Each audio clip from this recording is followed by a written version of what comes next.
The alarm rang at 6:30 a.m., shrill and unforgiving. Daniel groaned, stretched his arm lazily toward the nightstand, and slammed the button. Silence. He lay there for another 10 minutes, staring at the ceiling, his thoughts as heavy as the air in his small apartment. Another day, another chance he probably wouldn't take. Daniel was 24, a university graduate with decent grades, no job, and 1,000 excuses. Maybe next week, he'd tell himself whenever he thought about applying somewhere. Not now, I'm not ready, whenever his parents asked what his plan was. He had dreams once, big ones. He wanted to become a designer, someone whose work inspired people. But somewhere between failures, distractions, and endless scrolling through his phone, the fire had faded. His room reflected his state of mind, half-empty pizza boxes, wrinkled clothes, papers scattered around. On the wall hung a poster that read, "Dream big. Work hard." The words mocked him now. He sat up, rubbed his eyes, and looked at the clock. 7:15. He was supposed to meet his friend Mark at 7 o'clock to help with a part-time delivery job.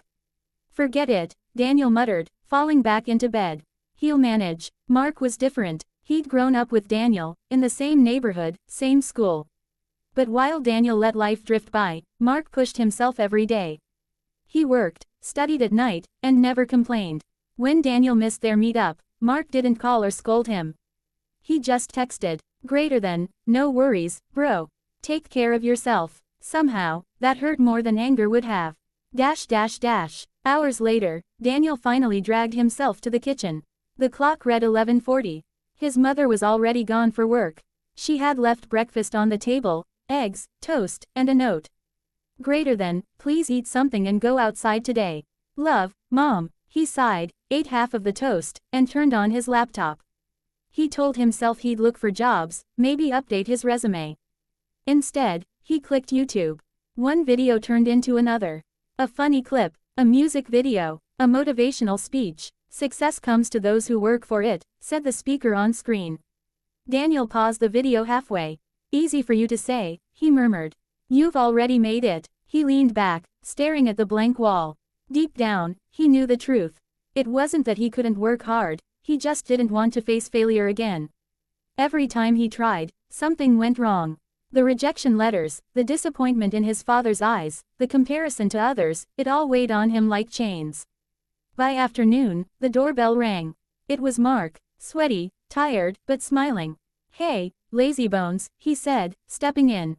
"I brought lunch." Daniel frowned. "You don't have to." "Yeah, I know, but if I waited for you to cook, we'd both starve," Mark joked, unpacking takeout boxes. They sat together, eating in silence for a while. Then Mark said, "You know, Dan, you're smarter than half the people working out there. But talent doesn't matter if you don't use it." Daniel didn't answer. He just stared at his food. Mark sighed. "Remember that design competition last year? You would have crushed it." "I wasn't ready," Daniel said softly. "You were scared." Daniel looked up. "Of what?" "Of trying," Mark replied. "Of giving your best and still failing." The words hit Daniel like a punch. He wanted to argue, but he couldn't. Because Mark was right. That night, Daniel couldn't sleep. He kept hearing Mark's voice. "Talent doesn't matter if you don't use it." At 2 a.m., he sat up, turned on his laptop, and opened his old design folder. Dozens of unfinished projects stared back at him, posters, sketches, brand ideas, all abandoned halfway. He clicked one file. New Dawn, logo concept. It was rough, imperfect, but it reminded him of who he used to be, a dreamer. He began to edit, slowly at first, then faster. The old spark flickered again. Hours passed unnoticed. When he finally looked up, sunlight was creeping through the window. For the first time in months, he smiled. He saved the design, leaned back, and whispered to himself. "Greater than, maybe it's not too late." Over the next few days, Daniel tried to change. He woke up earlier, helped his mother, cleaned his room, and even started jogging. But the hardest part wasn't the routine, it was fighting the voice in his head that kept saying, "You'll quit again." He forced himself to keep going. Every morning, he set small goals. Finish one design, apply to 2 companies, go outside and meet someone new. Some days he failed, some days he succeeded, but each night, he told himself, "Tomorrow, I'll do a little better." Weeks turned into months. Slowly, Daniel began to feel alive again. Then came the email. Greater than, congratulations. You've been selected as a finalist for the National Design Challenge. He stared at the screen, unable to breathe. This was the same competition he had once avoided, the one Mark had pushed him to enter. He called Mark immediately. Bro, I got in. Mark laughed on the other end. Took you long enough. Daniel smiled. I couldn't have done it without you. No, Mark said. You just finally stopped giving up. The day of the competition arrived. Dozens of young designers filled the hall, their work displayed on bright digital boards. Daniel's heart pounded as he looked around. His entry, a brand identity for a nonprofit environmental group, stood among the best. When the judges came to his section, he spoke with passion he didn't know he still had. He told them how design wasn't just art, it was emotion, communication, a bridge between people and purpose. Hours later, when the results were announced, he didn't win first place. He came third, but for Daniel, that bronze felt like gold.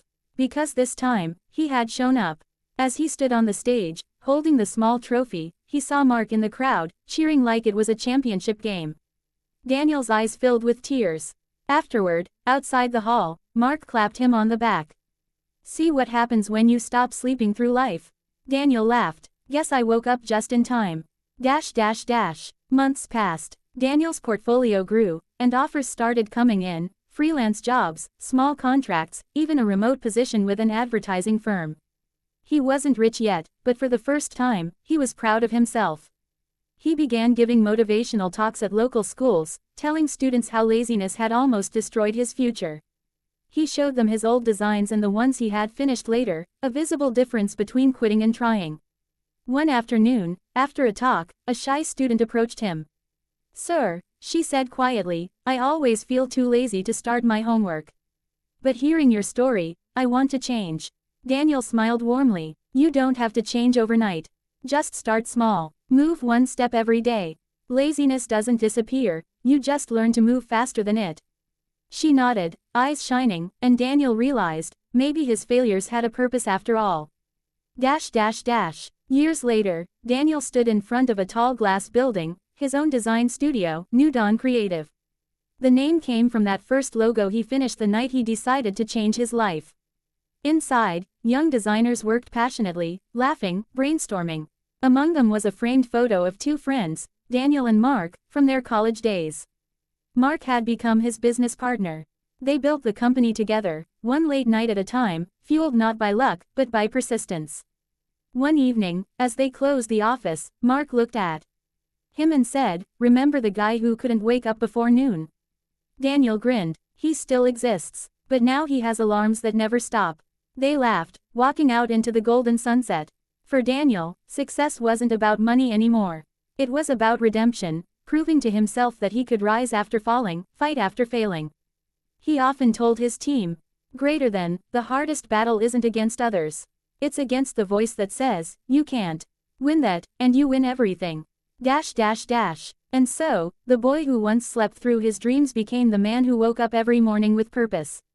Because laziness didn't destroy him, he destroyed his laziness.